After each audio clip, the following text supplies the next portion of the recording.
Chapitre 14.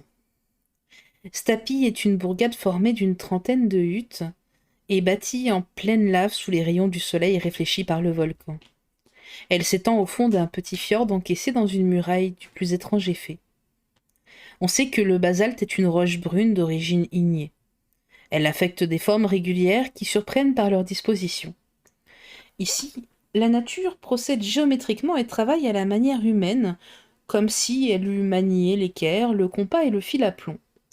Si partout ailleurs elle fait de l'art avec ses grandes masses jetées sans ordre, ses cônes à peine ébauchés, ses pyramides imparfaites, avec la bizarre succession de ses lignes, ici, voulant donner l'exemple de la régularité, et précédant les architectes des premiers âges, elle a créé un ordre sévère que ni les splendeurs de Babylone, ni les merveilles de la Grèce n'ont jamais dépassé.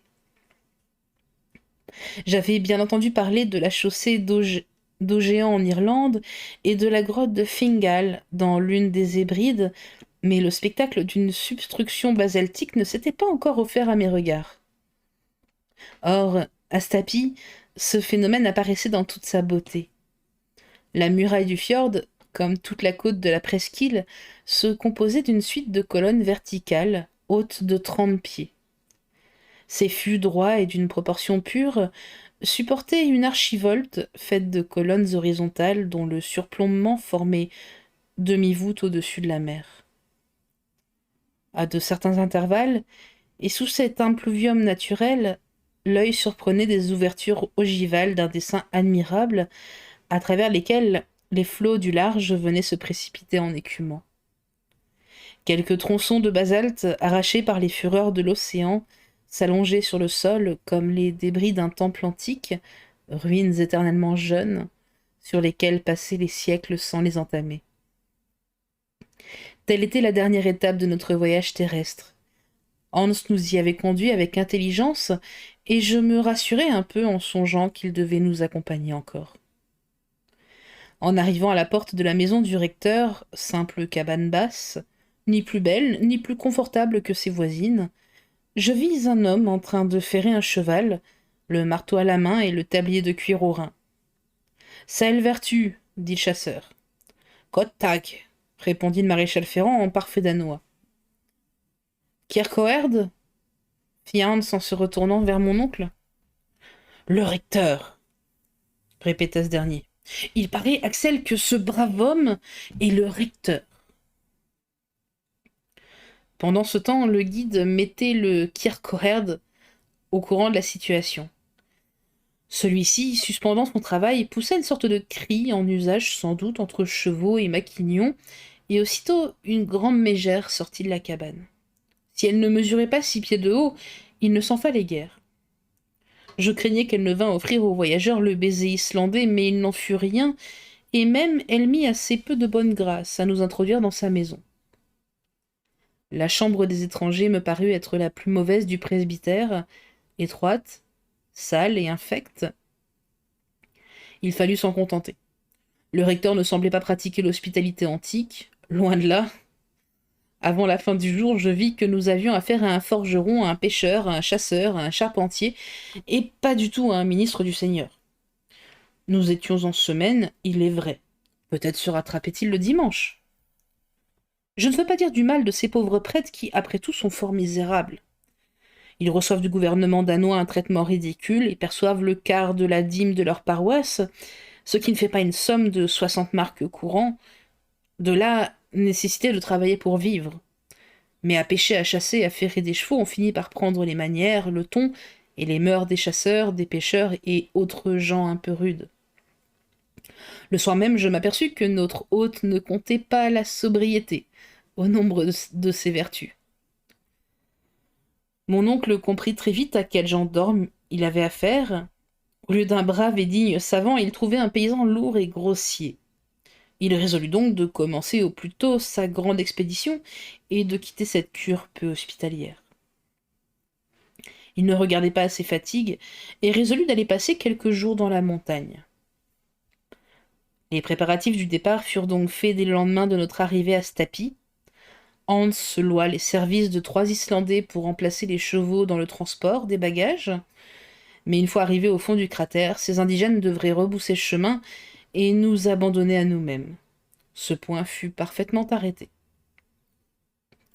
À cette occasion, mon oncle dut apprendre aux chasseurs que son intention était de poursuivre la reconnaissance du volcan jusqu'à ses dernières limites.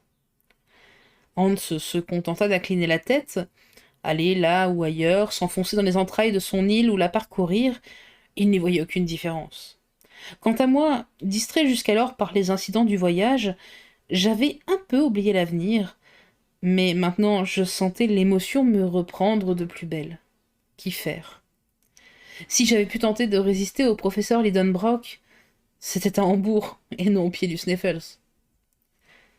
Une idée entre toutes me tracassait fort. Idée effrayante et faite pour ébranler des nerfs moins sensibles que les miens. Voyons, me disais-je. Nous allons gravir le Sneffels. Bien. Nous allons visiter son cratère. Bon. D'autres l'ont fait qui n'en sont pas morts. Mais ce n'est pas tout. S'il se présente un chemin pour descendre dans les entrailles du sol, si ce malencontreux Saknussemm a dit vrai, nous allons nous perdre au milieu des galeries souterraines du volcan. Or, rien n'affirme que le Sneffels se soit éteint. Qui prouve qu'une éruption ne se prépare pas?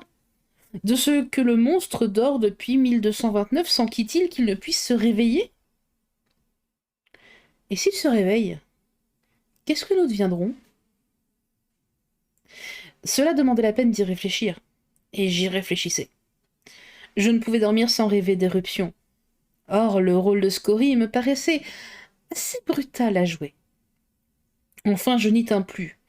Je résolus de soumettre le cas à mon oncle le plus adroitement possible, et sous la forme d'une hypothèse parfaitement irréalisable. J'allais le trouver, je lui fis part de mes craintes, et je me reculai pour le laisser éclater à son aise. « J'y pensais, » répondit-il simplement. Que signifiaient ces paroles? Allait-il donc entendre la voix de la raison? Songeait-il à suspendre ses projets? C'eût été trop beau pour être possible. Après quelques instants de silence, pendant lesquels je n'osais l'interroger, il reprit en disant « Oui, j'y pensais. Depuis notre arrivée à Stapi, je me suis préoccupé de la grave question que tu viens de me soumettre, car il ne faut pas agir en imprudent. »« Non, » répondis-je avec force. « Il y a 600 ans que le Sneffels est muet, mais il peut parler. Or, les éruptions sont toujours précédées par des phénomènes parfaitement connus.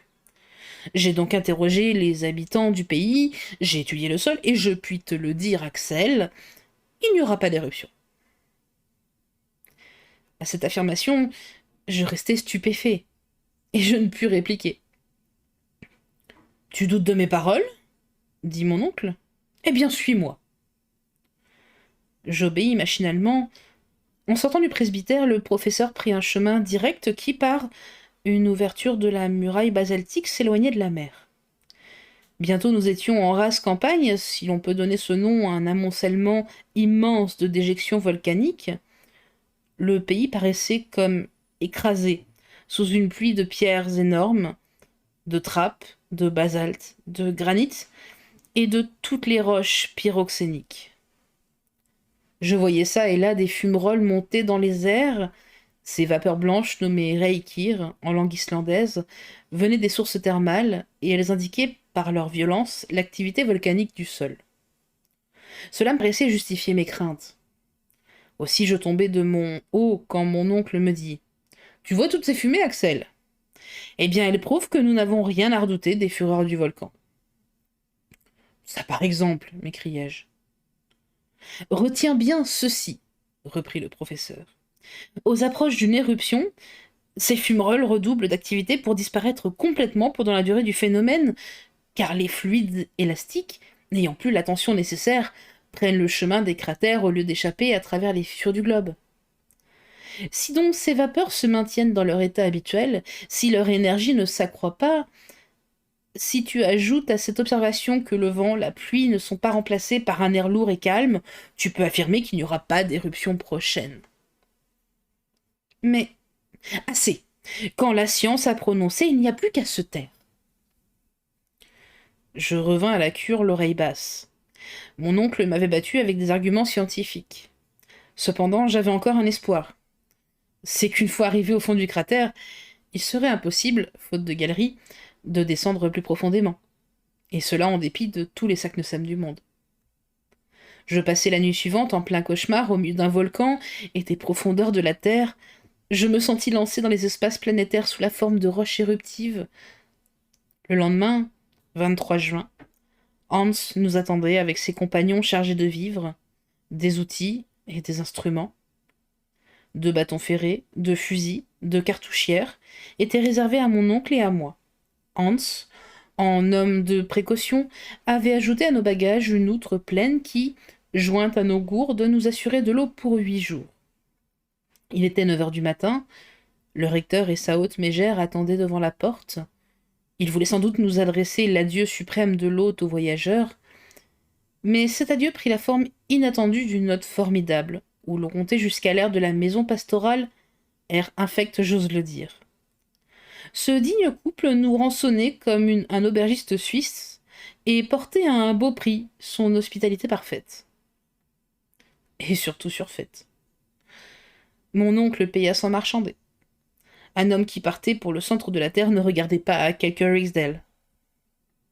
Ce point réglé, Hans donna le signal du départ, et quelques instants après, nous avions quitté Stapi.